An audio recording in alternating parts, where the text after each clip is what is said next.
سالينا التوجاد دابا وقت الحصاد.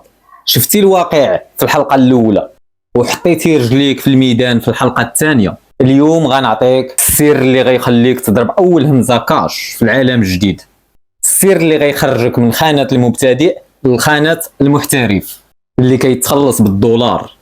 هاد الحلقه هي الفيصل، اما غادي تفهم اللعبه وتنجح او غتبقى طول عمرك كتقلب على خدمه واللعبه كامله ما دايراش على اشنو كتعرف دير، دايره على واحد تكنيك بسيط وسري الا درتيه العامل غادي يجري موراك بالفلوس. اكبر غلط كيديروه الشباب ملي كيبغيو يبداو هو كيمشيو عند العامل وكيقولوا له انا كنعرف المونتاج او انا كنفهم في التسويق. هذا الاسلوب مات في العالم القديم. في العالم الجديد العامل ما سوقوش في المهاره ديالك، سوقو في راسو وفي مصلحته.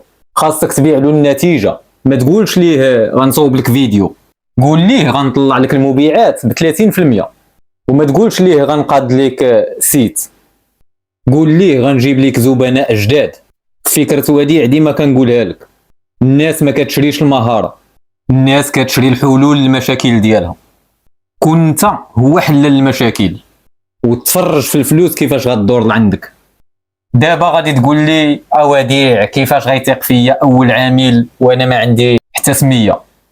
هاك هاد الخطه المقلوبه، غتمشي عند 5 ديال الشركات او صناع محتوى اللي عاد بادين وعندهم الاغلاط، غتصوب ليهم خدمه فابور بالمجان في الصمت وتصيفطها ليهم واجده وقول ليه هاك هاد الخدمه فابور، وإلا عجباتك وبغيتي نخدمو في الشهر الجاي ها هو الثمن ديالي، يعني الثمن د الخدمه. هاد الخطه ما كتفشلش حيت حيدتي من العامل الخوف من الخساره. من بين هاد الخمسه على الاقل 2 غيدخلوا معاك في الكونطرا وغيخلصوك، وهذه هي الضربه الكاش الاولى اللي غتوقف عليها على الصح.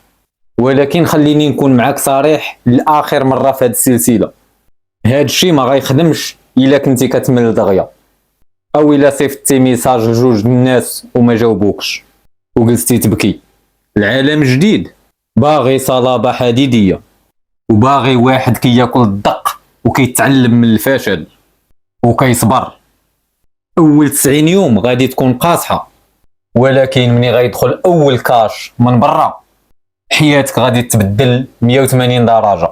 ما تبقاش متفرج في حياتك والناس كدير علاقات وكتضرب العاقه.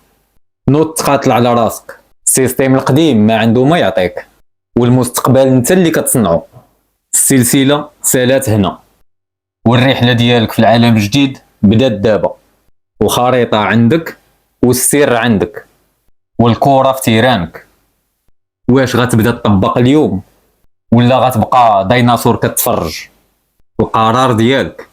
الا استفدتي من هذه السلسله وبغيتي افكار مجهده بحال هكا في المستقبل، اشترك دابا في قناه فكرة وديع وشارك السلسله مع كاع صحابك اللي باغيهم يفيقوا، وخلي لي اخر كومونتير في هذه السلسله وكتب فيه انا في العالم الجديد. تهلا في احسن حاجه عندك، عقلك ووقتك. شوفوا فيديو جديد.